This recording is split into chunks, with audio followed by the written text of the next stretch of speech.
The woman finally gave birth to a boy after much difficulty. However, she was nearly harmed by the CEO's mother, who favored boys over girls. The CEO's mother deeply regretted this. However, the woman refused to forgive no matter what. It was because she had long hated both the CEO and his mother. It turned out that for many years, the CEO had always cherished a girl in his heart. But unfortunately, one day the girl was suddenly killed in a car accident. Coincidentally, the driver responsible for the accident was the woman. Although the woman tried hard to explain that the accident happened because she lost control of her car, the CEO insisted that she did it on purpose. Thus, the CEO harbored deep resentment toward her. To take better revenge on the woman, he even married her into his family. Not only did he torment her daily, but he also made her take large amounts of unknown substances. The woman thought she would spend the rest of her life in such torment. Unexpectedly, one day, the CEO's mother came to her with divorce papers and asked her to sign them. The woman was utterly confused, but the CEO's mother resented her for not giving her a grandson after all these years of marriage, so she wanted to force her into a divorce. Little did she know, it wasn't that the woman didn't want children, but the CEO never allowed it. But the unaware CEO's mother forced the woman to sign the papers. She even forcibly pressed the woman's hand to stamp the divorce agreement. Then she immediately threw the injured woman out of the house. Little did they know, the woman was already pregnant with the CEO's child.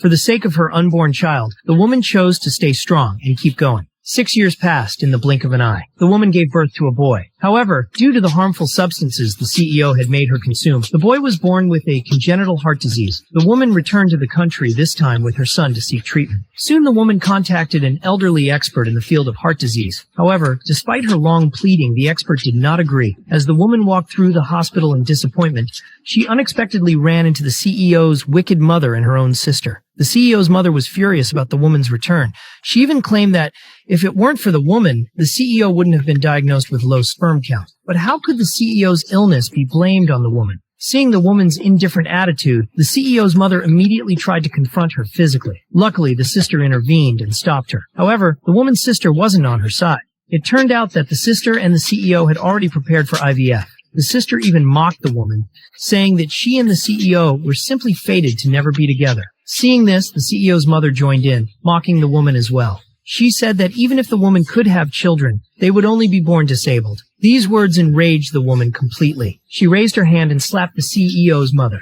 The CEO's mother, shocked that the woman dared to hit her, immediately ordered the bodyguard to take action against the woman. In a moment of desperation, the woman's son suddenly ran over. He pushed the CEO's mother away. When the CEO's mother saw the boy, she realized that this child was very likely the CEO's son. However, the woman said that whether he was or wasn't, it no longer mattered to the CEO's family. The CEO's mother angrily cursed the woman, calling her low class. She even slandered the boy, claiming he was an illegitimate child of another man. The woman retorted, and as a result, the CEO's mother slapped her. Luckily, the woman blocked the slap, but her sister tried to join the commotion. Unexpectedly, the woman slapped her right back.